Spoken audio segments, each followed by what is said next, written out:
Hello ഇന്നൊരു what eating day ആണ്. രാവിലെ തന്നെ മിനി ടിഫിനാട്ടോ കഴിച്ചു. മിനി ടിഫിനിൽ വരുന്നതാണ് mini masala dosa, kesari, vada, pongal, coffee or tea. അത് കഴിഞ്ഞ് പിന്നെ ഞങ്ങൾ എടപ്പാളിൽ പോയി. എടപ്പാളെത്തിയപ്പോഴത്തേക്ക് ഉച്ചയായി. പിന്നെ മാളിൽ കയറി ഫ്രൈഡ് ചിക്കനും ജ്യൂസൊക്കെ ഓർഡർ ചെയ്ത് അങ്ങനെ അതൊക്കെ എത്തി. ആ വിശപ്പ് നല്ല വിശപ്പുണ്ടായിരുന്നു. ആ ഒരു ഇതാണ് ആ മുഖത്തെ എക്സ്പ്രഷൻ കാണുന്നത്. പിന്നെ ഒടുക്കത്തെ ചൂടായിരുന്നത്.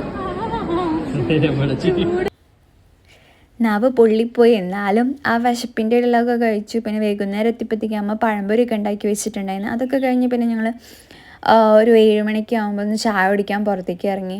പിന്നെ സമൂസയൊക്കെയാണ് കഴിച്ചത്. അത് കഴിഞ്ഞ് പിന്നെ ഒന്ന് രാത്രി ആയപ്പോഴത്തേക്കും ഒരു പിസ്സ കഴിക്കാനുള്ള പൂതി കൊണ്ട് പിസ്സ കഴിക്കാനും പോയി. പക്ഷേ എപ്പം ഞാൻ പിസ്സ കഴിക്കുകയാണെങ്കിൽ എപ്പോഴും പറഞ്ഞാൽ ഫ്ലോപ്പാവും. അത് ആരെക്കൂടെ പോയി കഴിക്കുകയാണെങ്കിലും ഞാൻ പിസ്സ കഴിച്ചാൽ അത് ഫ്ലോപ്പാവും. അതുകൊണ്ട് ഇത്തവണ പിസ്സ കഴിച്ചതും ഇച്ചിരി ഫ്ലോപ്പായിരുന്നു. അവരുടെ സ്പെഷ്യൽ കഴിച്ചതായിരുന്നു, പക്ഷേ ഫ്ലോപ്പായിപ്പോയി.